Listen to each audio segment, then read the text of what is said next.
नमस्कार दोस्तों, नागीना लोकसभा क्षेत्र से सांसद चंद्रशेखर आजाद रावण संसद में उस समय भावुक हो गए जब वह अपना भाषण दे रहे थे। भाषण के दौरान उन्होंने कहा कि मैं ग्रामीण अंचल से आता हूं, मेरे अंदर भी बहुत प्रतिभा है, लेकिन मुझे कभी अवसर ही नहीं मिला। गांव में सुविधाओं का अभाव है, लेकिन वहां पर बहुत ज्यादा प्रतिभाएं हैं। रावण ने सवाल किया कि SC, ST और OBC के प्रतिनिधित्व बढ़ाने के लिए क्या कदम उठाए गए। उन्होंने कहा कि खेल में जाति और धर्म नहीं होता, ऐसा मानना बिल्कुल गलत है। मेडल लाने वाली छात्रा का जब जाति सर्च किया जाता है तो आप समझ सकते हैं। उन्होंने कहा कि साक्षी और विनेश फोगाट के साथ क्या हुआ, इसको पूरा देश जानता है। रावण ने कहा कि गांव में आज भी बहुत प्रतिभाएं हैं, लेकिन उनको अवसर नहीं मिलता। इस पक्षपात को खत्म किया जाना चाहिए, इस पक्षपात को रोका जाना चाहिए।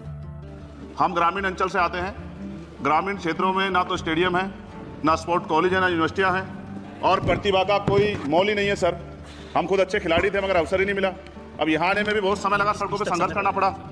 इसलिए मेरा आपसे आग्रह है कि इन वर्गों का प्रतिनिधित्व बढ़े। इसके लिए सरकार को योजना चलानी चाहिए। अभी क्या योजना है उसमें सरकार से जानना भी चाहता हूँ कि ग्रामीण अंचल और SC, ST, OBC के प्रतिनिधित्व बढ़ाने के लिए क्या कदम उठाए गए हैं तथा इस संबंध में कुल कितनी धनराशि आवंटित की गई है और कितनी धनराशि आवंटित करने का प्रस्ताव। क्या उक्त श्रेणी खिलाड़ियों को पर्याप्त प्रशिक्षण के लिए सरकार द्वारा अलग से कोई प्रशिक्षण केंद्र स्थापित किया गया है या किए जाने का प्रस्ताव।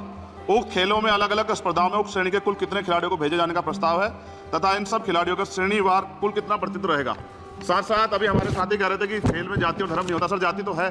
जहाँ कक्षा 1 से बच्चे के नाम के साथ सरनेम लगा होता है तो उस देश में जाति ना हो, ऐसा कैसे हो सकता है। जाति के आधार पर मेरे आज भी याद है, हिमा दास जब मेडल लेके आई थी तो सबसे पहले उसकी जाति सर्च की गई थी। और वंदना कटारिया एक ऐसी बच्ची है हमारे उस हॉकी प्लेयर, इतना अच्छा प्रदर्शन किया, फिर भी उसके घर के बाद जो है सर उसको बेइज्जत करने का प्रयास किया गया। साथ साथ सर साक्षी और विनेश के साथ क्या हुआ ये भी हम लोग नहीं भूलें सर। मेरा मानना यह है। आप दादा आप बीच में nothing will go on record. मैंने छोड़िए, आप मेरी तरफ देखिए। मैं जिस क्षेत्र से आता nothing will go on record. मैं नगीना सहारनपुर सर, मैं उधर जहाँ से मैं आता हूँ सर, उस क्षेत्र में मैं गांव में जाता हूँ। बहुत प्रतिभाएं सर, लेकिन अवसर नहीं है। मेरा आपसे आग्रह है, आपके माध्यम सरकार से आग्रह कि वो देखे गांव में प्रतिभा कमी नहीं है, इनको कुचला ना जाए, क्योंकि पक्षपात होता है सर। इस पक्षपात को खत्म किया जाए। कब तक एकलव्य का अंगूठा जो है सर कटता रहेगा। अब तो हमें अवसर मिलने चाहिए, यही मैं आपसे कहना चाहता हूं मान्यवर, और आपने मुझे मौका दिया इसके लिए मैं आपका धन्यवाद करता हूं।